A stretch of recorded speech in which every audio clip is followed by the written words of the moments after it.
Subscribe करा महानुभाव प्रतितीपंथ चॅनलला व बेल बटन अवश्य दाबा लेटेस्ट नोटिफिकेशन प्राप्त करण्यासाठी।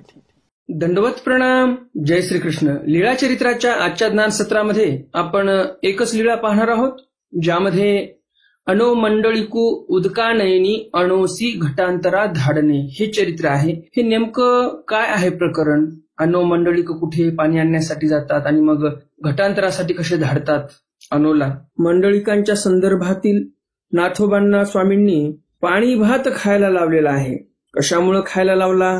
मडकं भरून ठेवलेलं होतं, डेरा भरून पाणी भात होता, परंतु स्वामींना नेमकं काय करायचं होतं ज्यामुळे स्वामींनी डेराभर पाणी भात नाथोबांना खायला लावला, हे आपल्याला आज या चरित्राच्या माध्यमातून समजणार आहे। दुसरं चरित्र आहे मंडळिका स्थिती भोजनी देवकोपू पूर्वक विखे निंदा। मंडळिकांना म्हणजेच नाथोबांना नेमकं सर्वजण जेवायला बसले की स्थिती होते। मग हे जे दादोस होते ते दादोस काय म्हणतात की काय या नाथोबाचं नेमकं जेवायला बसला पियायला बसला काय की त्याला असं काहीतरी होते। या संदर्भामध्ये मग दादोस थोडंसं वाईट असं बोलतात की हा दुर्दैवी आहे, हा अभागी आहे। आणि मग या संदर्भामध्ये देव दादोसांना काय निरूपण करतात हेही पाहण्यासारखं आहे आणि स्वामी दादोसांना कशाचं महत्व पटवून सांगतात तिथे हेही आपण पाहणार आहोत। आणि नक्कीच हे चरित्र फार महत्वपूर्ण आहे आणि त्यामुळे हा व्हिडिओ नक्कीच तुम्ही सर्वांनी शेवटपर्यंत पाहिला पाहिजे। तिसरं चरित्र आहे आजच्या ज्ञानसत्रातील मंडळिका आटासू ग्रामू भयजननी कोपणे। मंडळिकाने काय केलं? अटासू केला म्हणजे आवाज केला मोठा, आणि मग नगरामध्ये एकदम भीतीचं वातावरण तयार झालं। आणि असं भीतीचं वातावरण तयार झाल्यानंतर मग स्वामी काय करतात यावर उपाय? सर्व नगरजनाच्या मनातली जी भीती आहे ते घालवण्यासाठी स्वामी नेमका काय उपाय करवतात, कोणातर्फे उपाय करवतात हे सविस्तर आपल्याला आज समजणार आहे। तर हे तिन्ही स्वामींचे चरित्र तुम्हाला नक्कीच आवडतील आणि त्यामुळे लगेचच्या व्हिडिओला लाईक करा आणि जास्तीत जास्त आपल्या वासनिक मंडळीपर्यंत हा व्हिडिओ शेअर करा, म्हणजे त्यांनाही या ज्ञानाचा लाभ होईल। हे आपण सर्व सविस्तर आजच्या या ज्ञानसत्रामध्ये जाणून घेणार आहोत।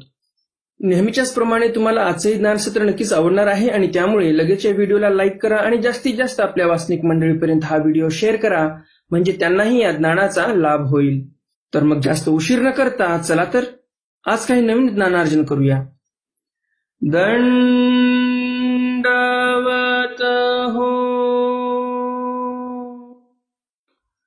मी ईश्वरदास महानुभाव सर्वांचं स्वागत करतो आपल्या महानुभाव प्रतितीपंथ या युट्यूब चॅनलमध्ये। मागचं ज्ञानसत्र कोणी ऐकलं नसेल तर त्यांच्यासाठी मी वर आय बटन मध्ये तो व्हिडिओ दिलेला आहे। आय बटनवर क्लिक करून तुम्ही मागचंही ज्ञानसत्र पाहू शकता, ज्यामध्ये स्वामींनी नाथोबांना भूतानंदाकडचे पूर्ण अमृत फळे खायला लावलेली आहेत।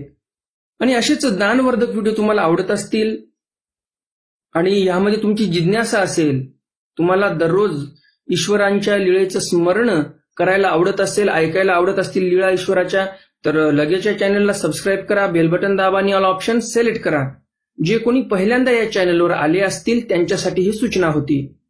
ज्यांनी कोणी आतापर्यंत चॅनल सबस्क्राईब केलं नाही त्यांची आवडी तर आहे लीळा चरित्र ऐकण्याची, परंतु ज्यांनी चॅनल सबस्क्राईब नाही केलं त्यांच्यासाठी ही सूचना होती। तर लवकरात लवकर चॅनल सबस्क्राईब करा, म्हणजे भविष्यामध्ये जवळजवळ अजून 300 चरित्र मी अपलोड करणार आहे। 300-400 म्हणा, अज्ञात लीळा जवळजवळ 100-150 आहेत, तर ते 100-150 चरित्र आणि या उत्तरार्धातल्या अजून जवळजवळ 300 लीळा राहिलेल्या आहेत, तर असे दोन्ही मिळून 400 ते 450 चरित्र अजून अपलोड होणार आहेत आपल्या या चॅनलवर। ते सर्व लीळा चरित्र तुम्हाला ऐकायचे असतील तर एकच तुम्हाला छोटंसं काम करायचं आणि तेही निशुल्क आहे, ते म्हणजे चॅनलला सबस्क्राईब करणे। तर आजचं हे जे ज्ञानसत्र आहे आपण सुरू करूया। आजच्या या ज्ञानसत्रातील लीळा क्रमांक आहे लीळा चरित्र उत्तरार्ध, लीळा क्रमांक 364। अनो मंडळिक उदकानयनी अणोसी घटांतरा धाडणे। अनो आणि मंडळिक हे दोघे पण उदकानयनी म्हणजे पाण्याला पाठवलेले होते पाणी आणण्यासाठी, तर ते दोघे पाणी आणण्यासाठी गेले, परंतु अणोसी घटांतरा धाडणे म्हणजे घट बदलून आणण्यासाठी धाडलेला आहे. कोणी धाडलं, का धाडलं, घट बदलण्याची वेळ का आली, हे सर्व आपण समोर चरित्रामध्ये सविस्तर पाहणारच आहोत. एकोदिसी बाईसी नाथोबा आणि अनो दोघे उदका पाठविले. एके दिवशी बाईसांनी नाथोबांना आणि अनोला ह्या दोघांनाही पाणी आणण्यासाठी पाठवलेलं आहे. दोघी घागरी भरिल्या, दोघांनी पण घागरी भरून घेतल्या. घेऊन येत होते, पाणी घेऊन येत होते. ते अणोसी स्थिती होती, अनोला स्थिती झालेली होती. अडूखुळले म्हणजे अडखळले. ते घागरी फोडिली, पाय अडखळला त्यांचा आणि घागर फुटून गेली. जे मडकं होतं डोक्यावरचं ते पडलं आणि फुटलं. आणि तेथची बैसले आणि तिथेच डोकं धरून बसले. आता काय करायचं? आता स्वामींकडे जावं तर बाईसा रागवतील की मडकं कसं काय फुटलं तुझ्याकडून. आणि नाथोबाई म्हणितले आणो चाल. आणि मग नाथोबा म्हणतात, आणो इथे का बसलास, चालभर सोबत. नामी हे घागरी सांदीन, मग भरून घेऊन येईन. आणो काय म्हणतात, हे जे घागर फुटलेली आहे म्हणजे मडकं फुटलेलं आहे, हे मडक्याचे जे तुकडे आहेत मी ते जोडतो आणि मग पाणी घेऊन येतो. आता असं जर रिकामा आलो तर बाईसा काय म्हणतील मला, म्हणजे बाईसे कोपती, बाईसा कोपतील ना मला की चांगली घागर घेऊन गेला, मडकं घेऊन गेला आणि तू फोडून टाकलं तिकडे. आता बाईसांचा राग पाहण्यापेक्षा हे मडकं व्यवस्थित मी सांधून घेतो ना आणि मग घेऊन येतो. म्हणून ही खांपरे वेचू बैसले, सर्व खापर वेचायला लागले. आणू नाथोबा आले स्वामींकडे. घागरी रिचवली, जिथे पाणी टाकायचं होतं तिथे पाणी टाकलं, ज्या भांड्यामध्ये रिचवायचं होतं पाणी तिथे रिचवलं. जी आणो ये घागरी फोडली. मग नाथोबा स्वामींना सांगतात की जी आणूने घागर फोडलेली आहे, मडकं फोडून टाकलं. म्हणजे पाय अडखळला आणि पडलं ते मडकं. स्वतःहून नाही फोडलं, परंतु पाय अडखळल्यामुळे ते मडकं पडलं आणि फुटून गेलं. मिया म्हणितले आणो चाल. नाथोबा म्हणतात स्वामींना की मी त्याला म्हटलं की चाल सोबत, कशाला बसतो इथे मडक्याजवळ या. तर तो काय म्हटला मला, नामी हे घागरी सांदीन, हे जे घागर पडलेली आहे माझ्याकडून, जे तुकडे तुकडे झालेत या मडक्याचे, हे सर्व तुकडे एका जागी करतो, मग मी हे भरुणी घेऊन येईन. तुम्ही सांगा आता मडकं खरंच जोडल्या जाईल का? मडकं जर आता सांदत बसले तर ते दिवस निघून जाईल, परंतु मडकं काय जोडल्या जाणार नाही. परंतु आणो म्हणत आहेत की मी मडकं व्यवस्थित सांधीन, म्हणजेच जॉईंट करेल, त्याला व्यवस्थित जोडेल आणि नंतरच पाणी भरून घेऊन येईल. असं शक्य नव्हतं. परंतु आता अनोला भीती वाटत होती की बाईसा काय बोलतील, आणि मग त्यामुळे ते असं काहीतरी उत्तर देतात नाथोबांना, आणि ते उत्तर सर्व नाथोबांनी स्वामींना सांगितलं. सर्वज्ञ म्हणितले. मग स्वामी म्हणतात, जा हे घागरी तयासी ओपा. घटांतरा म्हणजे काय ते लक्षात आलं का तुमच्या? घट म्हणजे मडकं, जे काही 5 लिटरचं 10 लिटरचं असेल तर ते अंतर झालं म्हणजे बदलल्या गेलं. जसं स्थित्यांतर बोलतो आपण, तसंच घटांतर म्हणजे घट जो आहे तो बदलला स्वामींनी. फुटलेला जाऊ द्या म्हटले देव, आणि नवीन घट म्हणजे नवीन मडकं दिलेलं आहे. मग स्वामी काय म्हणतात, जा हे घागरी तयासी द्या, हे मडकं नवीन द्या त्यांना. येथोनी बोलाविले ऐसे म्हणा, येथोनी बोलाविले असे ऐसे म्हणा. स्वामी म्हणतात की आम्ही बोलावलेलं आहे असं त्यांना सांगा. मग नाथोबा आले अनोपाशी. आणो चाल हे घागरी घे. नाथोबा त्या अनोला घागर देतात, म्हणतात हे घागर घे, तुझं गोसावी बोलाविले असे तुला स्वामींनी बोलावलेलं आहे. मग उठिले, मग आणो तिथून उठतात. घागरी भरली, घागर भरली. डोई ठेवणी घेऊनी आले, डोक्यावर घागर ठेवली आणि ती घागर आणो घेऊन आलेली आहेत. अंगणी उभे ठाकले, अंगणामध्ये उभे राहिले. वरतीची मान, वरच मान होती. सर्वज्ञ म्हणितले, हा कर्यावरी बैसला असे, याची घागरी उतरागा. या आणोला काही समजत नव्हतं की आता काय करावं आपण. घागर तर फुटली, मन तिकडेच आहे. अंगणामध्ये येऊन उभे राहिले, परंतु घागर खाली ठेवावी असं त्यांच्या मनामध्ये काही येत नव्हतं.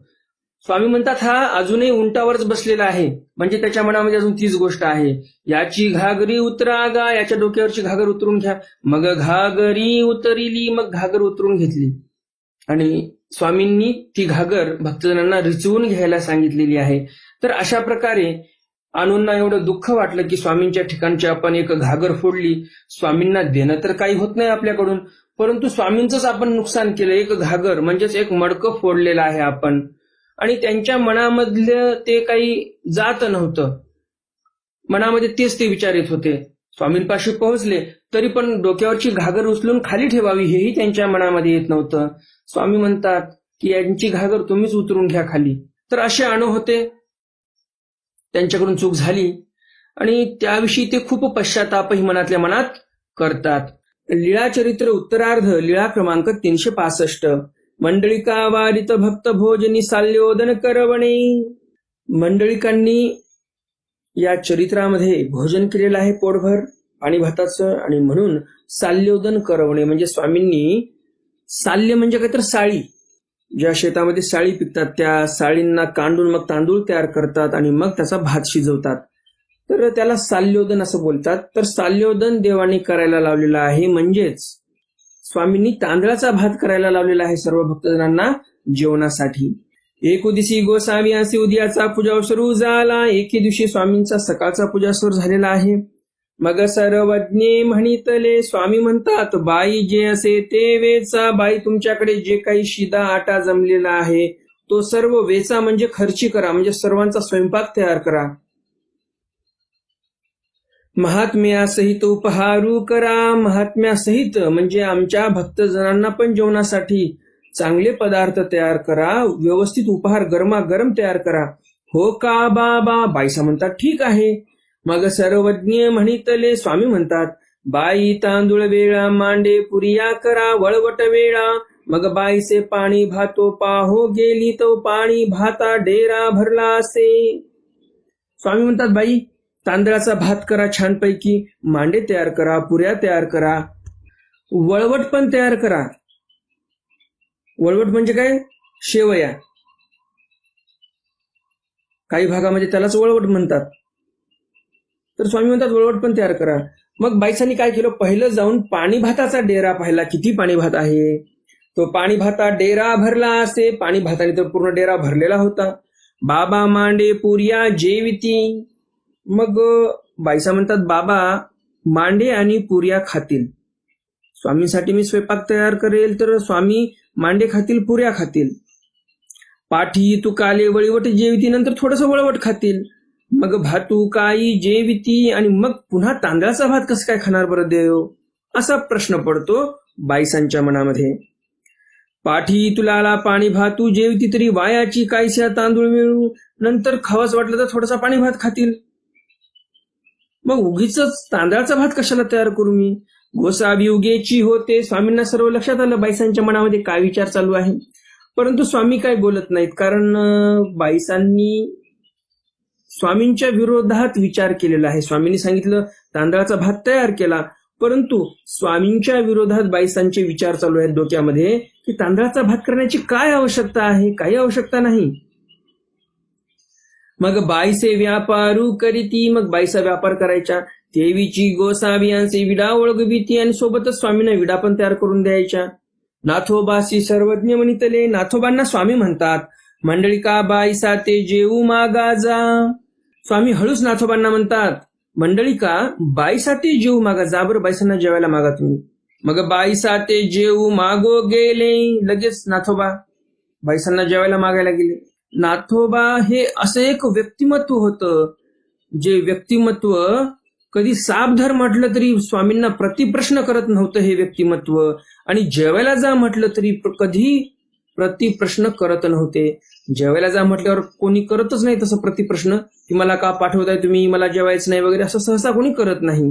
800 वर्षापूर्वी तर कोणीच करत नव्हतं. परंतु हे नाथोबा कसे होते, सापधर म्हटलं तरी मागे हटायचे नाही, जेवण कर म्हटलं तरी मागे हटायचे नाही, काही काम सांगा नाथोबा कधीही मागे हटत नव्हते. मग आता स्वामी म्हणतात जा बाईसांना जेवायला मागा.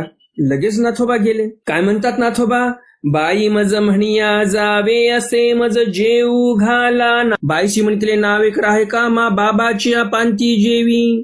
बाईसा म्हणतात थोडस थांब ना, आणि मग नंतर स्वामींच्या सोबतच जेवायला बस. नाही मज भूक लागली. नाथोबा म्हणतात नाही नाही मला भूक लागलेली आहे, पहिलं जेवायला द्या. जाये नाथो पाणी भातू डेरा भरला असे तो घे. बाईसा म्हणतात डेरा भरलेला आहे पाणी भाताने, जा घे आणि खा. पाणी भात नेमका कसा तयार करतात हे तुम्हाला माहिती करून घ्यायचं असेल तर हे जे आपलं चॅनल आहे या चॅनलवरचा एकही व्हिडिओ तुमच्याकडून सुटता कामा नये. कोण्या चरित्रामध्ये ते पाणी भात कसा तयार करतात हे येईल काही सांगता येत नाही बरं का. आता हळूहळू आपण त्या चरित्राकडे जात आहोत. बऱ्याच आपल्या दर्शकांच्या मनामध्ये असेल की नेमकं पाणी भात असतो तरी कसा. बऱ्याच ठिकाणी पाणी भाताचा उल्लेख येतो. बाईसांनी सर्वप्रथम स्वामींना आरोगणा दिली पैठणला, ती पण पाणी भाताची दिली. बरेच काही चरित्र आहेत ज्यामध्ये स्वामी म्हणतात बाई पाणी भात आहे का, द्या भक्तजनांना, किंवा भक्तजन येणार आहेत पाणी भात साचून ठेवा. तरी पाणी भात आहे तरी नेमकं काय हे सर्व तुम्हाला समजणार आहे. फक्त या चॅनलवरचा एकही व्हिडिओ मिस नका होऊ देत जाऊ. आता आपल्या काही दर्शकांना असंही वाटू शकते की आताच का बरं सांगत नाही तुम्ही कसा असतो पाणी भात. तर त्यांच्यासाठी सांगू इच्छितो, योग्य वेळ आल्यानंतर अगदी तुम्हाला सविस्तरपणे सांगणार आहे मी की पाणी भात नेमका कसा असतो. सब्र का फल मिठा होता है.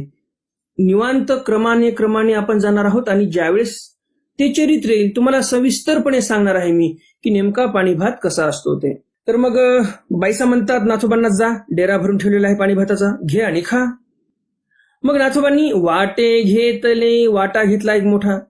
वाटा म्हणजे काय, पाणी भातातला वाटा नाही तर वाटीपेक्षा मोठा असतो वाटा. वाटी जर असेल 100 ml ची, 100 ml त्यामध्ये पाणी बसत असेल किंवा वरण बसत असेल तर वाटा जो असतो जवळजवळ 1/2 लिटर किंवा 300 ml पर्यंतचा असतो असं समजून घ्या. तर एक वाटा घेतला त्यांनी आणि पाणी भाताच्या डेऱ्याजवळ बसले. वाटे डेऱ्यान तू घालती आणि पाणी भातू घेती, जेविती ऐसा अवघा पाणी भातू जेविले. वाटा त्या डेऱ्यामध्ये नाथोबा घालायचे आणि पाणी भात घ्यायचे आणि जेवण चालू करायचे. आणि चालू केलेलं जेवण पोटभर जेवतात. ऐसा अवघा पाणी भातू जेविले, सर्व पाणी भात संपून टाकलेला आहे नाथोबांनी. अर्ध एक पाणी उरले, त्यामध्ये जे काही भाकरीचे तुकडे किंवा चपात्याचे तुकडे होते ते तर सर्व संपले. अन्न जे होतं त्या डेऱ्यामधलं अन्न संपलं. आता उरलंय फक्त पाणी, अर्ध पाणी उरलं. ते अन्न संपूर्ण नाथोबांनी संपवलेलं आहे. मग अंचवले, हात धुतला. मग गोसाम्यापाशी आले सर्वज्ञ, म्हटले काय ग मंडळी का पाणी भात उजाला. हात धुतले, स्वामींपाशी आले नाथोबा आणि स्वामी म्हणतात का हो मंडळी हो, पोट भरलं का तुमचं, पाणी भात संपला. हो झाले पाणी सावळे ऐसे. नाथोबा म्हणतात हो आता सावळं असं पाणी झालं, म्हणजे आता त्याच्यामध्ये अन्न काहीच उरले नाही, फक्त पाणी उरलेलं आहे. ते धवा बाईसे गोसावियांचे विडिया ओळखविताती. आणि त्यावेळेला स्वामींना बाईसा विडिया ओळखत होत्या. मग सर्वज्ञ म्हटले बाई भातू अवघ्या पुरे इतका असे. पुन्हा मग स्वामी बाईसांना म्हणतात बाई जे वार्ता घडलेली आहे आता नाथोबांची स्वामींची, ही वार्ता बाईसांनी ऐकलेली नाही बरं का. आणि नंतर मग हे सर्व वार्ता संपल्यावर बाईसा येतात. बाईसांना स्वामी विचारतात की पाणी भात सर्वांना पुरेल एवढा आहे का. तरी काही बाबा. बाईसा म्हणतात नक्कीच आहे, डेरा भरून पाणी भात आहे, सर्वांना पुरेल. परी बाईसा साधारेची ना. बाईसांना स्वामींचं बोलणं लक्षातच येत नव्हतं. परी बाईसा साधारेची ना, स्वामींच्या म्हणण्याचा हेत काय आहे काय नाही हे काय बाईसांच्या लक्षातच येत नव्हता. बाबा ये म्हणितले तरी काही न पुरे. मग बाईसांना वाटते मनामध्ये की बाबा म्हणत आहेत म्हणजे मग पाणी भात कदाचित पुरणारही नाही. मग पहाविया गेली, पाहायला जाते बाईसा. डेरे आणतू हातू घालून पाहती. डेऱ्यामध्ये हात घालून पाहिला तो पाणी आणतू हातू चुबकरी घातला. पाण्यामध्ये जसं हात आपण घातल्यानंतर आवाज येतो तसा आवाज आला. अन्न काहीच उरलं नाही, त्यामध्ये पाणीच उरलं. मग बाईसे गोसामी पाशी आली. बाईसा स्वामींपाशी आल्या. बाबा या नाथोच्या पोटाशी काही झाले. बाईसा म्हणतात बाबा या नाथोच्या पोटाला काय झालं बरं, डेराभरी पाणी भात उजेविला. अहो डेराभर पाणी भात कुठे खात असतात का. याने अक्षरशः डेराभर पाणी भात संपून टाकलेला आहे. असा हा नाथोबा आहे, याला काही सांगा. डेराभरी पाणी भात उजेविला आणि बाबा ते म्हणे झाले पाणी सावळे ऐसे. तिथे एवढा मोठा पाणी भात होता तो खाल्ला आणि आता म्हणतोय की सावळं पाणी झालं, हे काय बरोबर नाही. सर्वज्ञ म्हणतले बाई तुमते म्हणितले की तांदूळ वेळा. मग स्वामी म्हणतात बाई आम्ही तुम्हाला म्हटलं होतं सुरुवातीला की तांदूळ वेळा म्हणजे तांदळाचा भात आज करा सर्वांना खाण्यासाठी. तुम्ही काय ऐकलं नाहीत. दरवेळेस तुमच्याच मनाचं खरं करायचं का. ज्या दिवशी आम्ही सांगितलं तांदळाचा भात नका करू त्या दिवशी तुम्ही मुद्दामन करून आणणार. डोमेग्रामची लीळा आहे. स्वामी म्हणतात आम्ही भक्तजनांच्या भिक्षेतलं खाणार. बाईसा म्हणतात मनातल्या मनात की काय माहिती भिक्षेत येते न येते. महादेशाला सांगतात की थोडंसं तांदूळ शिजून घेऊन ये सोबत. आणि मग महादेशा घेऊन येतात. म्हणजे तिथे स्वामी म्हणले तांदूळ शिजू नका, काहीच करू नका. आणि बाईसांनी तिथे भात शिजवला.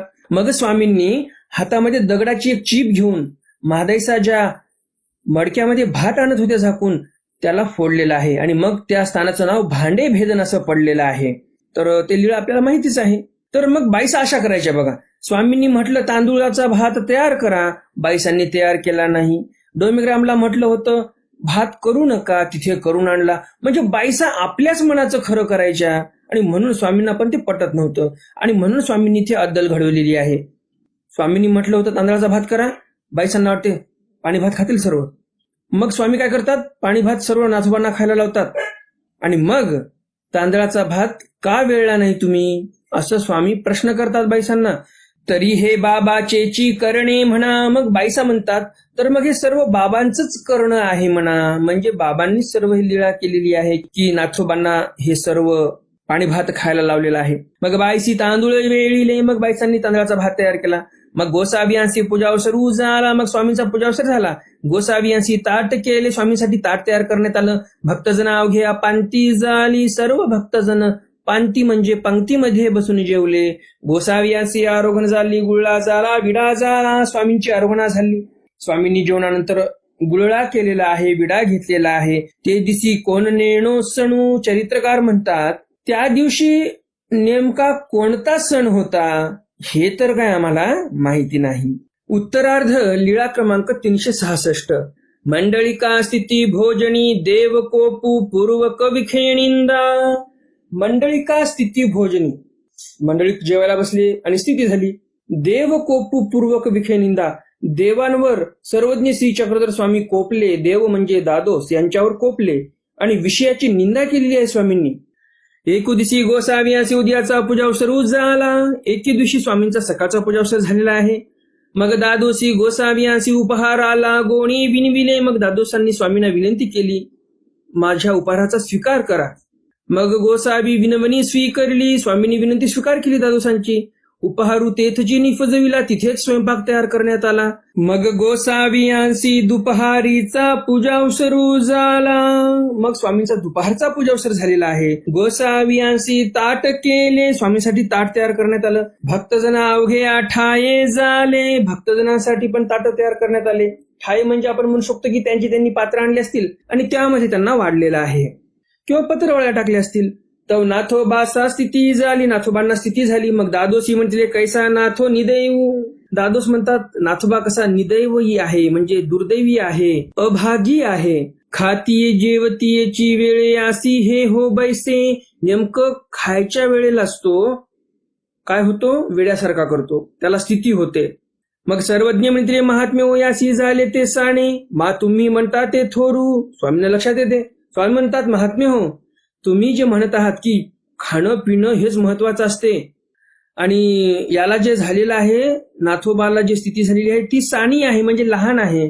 श्रेष्ठ काय आहे, जेवण करणं श्रेष्ठ आहे, स्थिती काही श्रेष्ठ नाही, गौण आहे स्थिती. सकळ सुखे सांडोणी मग स्थिती सुखे असंस्थिती. स्वामी म्हणतात सकळ सुख सांडोणी लोक स्थिती सुखाचा आनंद घेण्याची इच्छा प्रकट करतात, अशी अशंसा करतात. मग झाला जो आनंद तू देवा दुर्लभू. आणि या नाथोबांना जो आनंद झालेला आहे स्थित्यानंद, तो देवांना दुर्लभ आहे. ते तुम्हाला काय कळणार. एक ग्राम पशु, एक अरण्य पशु, एक अमेद्य कृमी, एक विषय कृमी, यामध्ये तुल्य विखतो कोणासी दुर्लभ जे कृमी तुल्य पुरुषतयासी. की स्वामी म्हणतात काही ग्राम पशु असतात, एक काही अरण्य पशु असतात आणि एक अमेद्य कृमी, एक विषय कृमी. काही अमेद्य कृमी असतात अमेध्यामध्ये फिरणारे आणि काही विषय कृमी असतात जे विषयामध्येच फिरणारे. ज्याप्रमाणे अमेध्यामधली कृमी आहेत त्याप्रमाणेच विषय कृमी पण आहेत तुमच्यासारखे. असं स्वामी कोणाला बोलत आहेत, दादोसाला म्हणत आहेत बरं का. आणि अमेध्य तुल्य विखो तो कोणाशी दुर्लभ. अहो असा विखो कोणाला दुर्लभ आहे, जे कृमितुल्य पुरुषतयासी, की तुमच्यासारखे जे कृमितुल्य आहेत. स्वामी कोणाला म्हणत आहेत, दादोसांना बोलत आहेत, कोपलेले आहेत स्वामी त्यांच्यावर. कारण आपण शीर्षकामध्ये पाहिलं देव कोपू पूर्वक, म्हणजे स्वामी त्या देवावर म्हणजे दादोसावर, रामदेवावर कोपलेले आहेत की तुम्ही कृमितुल्य आहात, विषय कृमी आहात तुम्ही. विखो अनंत तापासी आश्रयो. जे कृमितुल्य पुरुष आहेत तुमच्यासारखे, स्वामी दादोसांना म्हणत आहेत, तुमच्यासारख्यांना हे दुर्लभ वाटते. विखो खाणं पिणं, गोड धोड, तेलकट तुपकट, आंबट तिखट तुरट गोड, हे सर्व जे आहे हे तुमच्यासारख्यांना दुर्लभ वाटते आणि ते भेटलं म्हणजे तुम्ही दैववान समजता स्वतःला. जसं इथे ते म्हटलेच की जेवायला भेटलं म्हणजे दैवाचं आहे. स्थिती काय हो कधी होत राहते. बिचारा नाथोबा दुर्दैवी आहे. जेवायला बसला की नेमकी स्थिती झाली. आता जेवणाचा आनंद कसा घेणार. वास्तविक पाहता त्या जेवणाच्या आनंदापेक्षा स्वामींनी दिलेली जी स्थिती आहे त्यामध्ये जास्त आनंद आहे. या एडपटाला कधी कळणार. आणि म्हणून देव त्यांच्यावर कोपलेले आहेत की तू फक्त एक कृमितुल्य पुरुष आहेस असं स्वामी दादोसाला म्हणतात. पुढे स्वामी म्हणतात विखू अनंता तापाशी आश्रय. हा जो विखू आहे तो अनंत तापांना आश्रय आहे. आणि नुसता आश्रय आहे का, नरकासी हेत आणि तुला ते नरकात घेऊन जातील असं स्वामी दादोसांना इथे शिक्षा पण करतात. त्यांची ते निंदा करतात त्यांच्या वाक्याची. त्यांनी जे वाक्य वापरलं त्या वाक्याची निंदा करतात आणि कोपतात पण देव त्यांच्यावर. मग गोसावियांशी सपरिवारी आरोग्य झाली. ते स्थिती भोगतची होते. सर्व भक्तजन जेवले आणि नाथोबा स्थिती भोगतच तिथे बसलेले आहेत. पंक्तीमध्ये आनंदच घेत आहेत. उत्तरार्ध लीळा क्रमांक 367. मंडळिका आटासू ग्रामू भयजननी कोपणे. मंडळिक म्हणजे नाथोबा. त्यांनी आटासू केला म्हणजे मोठा आवाज केला. आणि आवाज केल्यानंतर ग्रामामध्ये म्हणजेच त्या गावामध्ये, कोणतं गाव चालू आहे इथे, कोणत्या गावाचे चरित्र चालू आहेत तर पैठण नगरीचे चरित्र चालू आहेत. तर त्या ग्रामामध्ये, पैठण ग्रामामध्ये भयजननी म्हणजे भयाचं वातावरण निर्माण होते. भयभीत होतात सर्वजण. आणि मग देव कोपतात. कोणावर कोपतात समोर पाहूया. एको दिवशी गोसावियांशी पूजा सुरू झाल्यानंतर नाथोबा ढोराळी दूध आणाव्या गेले. एके दिवशी स्वामींचा पूजावसर झालेला आहे आणि नाथोबा ढोराळी म्हणजे ज्या गल्लीमध्ये भरपूर गुरढोरं असतात तिथे दूध आणण्यासाठी गेले. म्हणजेच गोपाळांची आळी होती ती. आळी म्हणजे गल्ली. तर तिथे दूध आणण्यासाठी गेले. दूध घेऊन येता ती दूध घेऊन येत होते आणि स्थिती झाली. येता येता स्थिती झाली. ते हा कधी धली आणि एकदम जोरात त्यांनी हा कधी धली. हा केसरी सेते नगरांतू खळबळीले. सर्व नगरामध्ये हाहाकार चालू झाला. पारके आले म्हणून चारी खांडी पडलिया आणि आडी घातली. दारवठ्या पायिका आले. काय काय झालं, मंडळीकांनी असा आवाज दिला आणि त्यामुळे काय काय झालं तर चारी खांडी पडलिया. जे 4 वेशी होत्या त्या सर्व वेशी बंद करण्यात आल्या. आडी घातली. ते जे वेशीचे दरवाजे आहेत त्यांना आगळ घातलेले आहेत. आडवा दांडा असतो टाकायचा या भीतीतून त्या भीतीपर्यंत आणि त्याला आगळ असं म्हणतात. तर ते पण आगळ पण लावलेली आहे नगर सुरक्षित राहावं म्हणून. दारवठ्या पायिका आले लागले गजंबू हो लागला. दारवठ्या पायिक आले. दारवठ्यापर्यंत पायिक आलेली आहेत. गजंब व्हायला लागलेला आहे. सर्व जिकडे तिकडे गदारोळ झालेला आहे. नाथोबा दूध घेऊन आले. नाथोबा दूध घेऊन आले. मग सर्वज्ञ म्हणते मंडळिका हा गजंबू कायसा. स्वामी म्हणतात मंडळिका हा गजंब म्हणजे हा जो गदारोळ चालू आहे, हा जो गर्दा ऐकू येतोय तो कशाचा आहे. जी मी हा कधी दिली त्यांनी नगरामध्ये खळबळीत आहे. पारके आले म्हणून. नाथोबा म्हणतात जी मी सहज हाक दिली, थोडं जोराने आवाज केला आणि लोकांना काय वाटलं काय माहिती. लोक म्हणत आहेत पारके आले पारके आले म्हणजे दुसरे कोणीतरी दरोडेखोर लुटेरे आले, आता आपलं नगर लुटून घेऊन जातील असं लोक म्हणायला लागलेली आहेत. आणि म्हणून हे सर्व खळबळ माजलेली आहे, गदारोळ माजलेला आहे. सर्वज्ञ म्हणते तुम्ही महात्मे किंगा, तुम्ही चतुर्विधा भूतग्रामा अभय द्यावे किंगा. स्वामी म्हणतात तुम्ही महात्मे आहात, तुम्ही तर चतुर्विध भूतग्रामाला अभय दिलं पाहिजे. असं भयाचं वातावरण तुमच्याकडून निर्मित नाही झालं पाहिजे. एका महात्म्याकडून असं भीतीचं वातावरण निर्माण होणं हे बरोबर नाही. वानर्या जायचे फोकरा येथीचा पिसा त्याने हा कधी धली. स्वामी म्हणतात वानरेशांना म्हणजेच भटोबासांना की तुम्ही जाऊन आता गावामध्ये फोकरा म्हणजे दौंडी पिटवा. थोडक्यात सांगायला गेलं तर दौंडीमध्ये तरी वाजवावं लागते, तर तसं नाही म्हणतात देव, फक्त फोकरा म्हणजे तोंडाने बोला. दौंडीवाले काय करतात, पहिलं वाजवतात नंतर तोंडाने बोलतात. परंतु स्वामी सरळ भटोबासांना म्हणतात तुम्ही फक्त नगरामध्ये जाऊन फोकरा म्हणजे लोकांना सर्व सांगा ओरडून की येथीचा पिसा त्याने हाक कधी दिली. म्हणजे चांगदेव रावळांपाशी एक पिसा होता त्याने हाक दिलेली आहे, घाबरायचं काही कारण नाही. मग भट्ट गेले, भटोबास गेले. आहो पारके नवती भेव नको. सर्व नगरजनांना भटोबास म्हणतात अहो घाबरायचं काही कारण नाही. हा श्री चांगदेव रावळांचा पिसा, हा जो आवाज आलेला आहे तो चांगदेव रावळांच्या एका पिशाने आवाज दिलेला आहे. त्याने असा मोठा आवाज केलेला आहे. तेने हाक कधी दिली, त्यानेच हाक दिली. ऐसे भटोबासी नगरामध्ये फोकरिले. सर्व नगरामध्ये भटोबासांनी सांगितलं ओरडून. मग तयाचे भय निवर्तले. सर्व नगरजन जे भयभीत झाले होते त्यांच्या मनातील भय निवर्तलं म्हणजे कमी झालं. मग भट्ट गोसाव्या पासी आले. मग भटोबा स्वामींपाशी आलेले आहेत.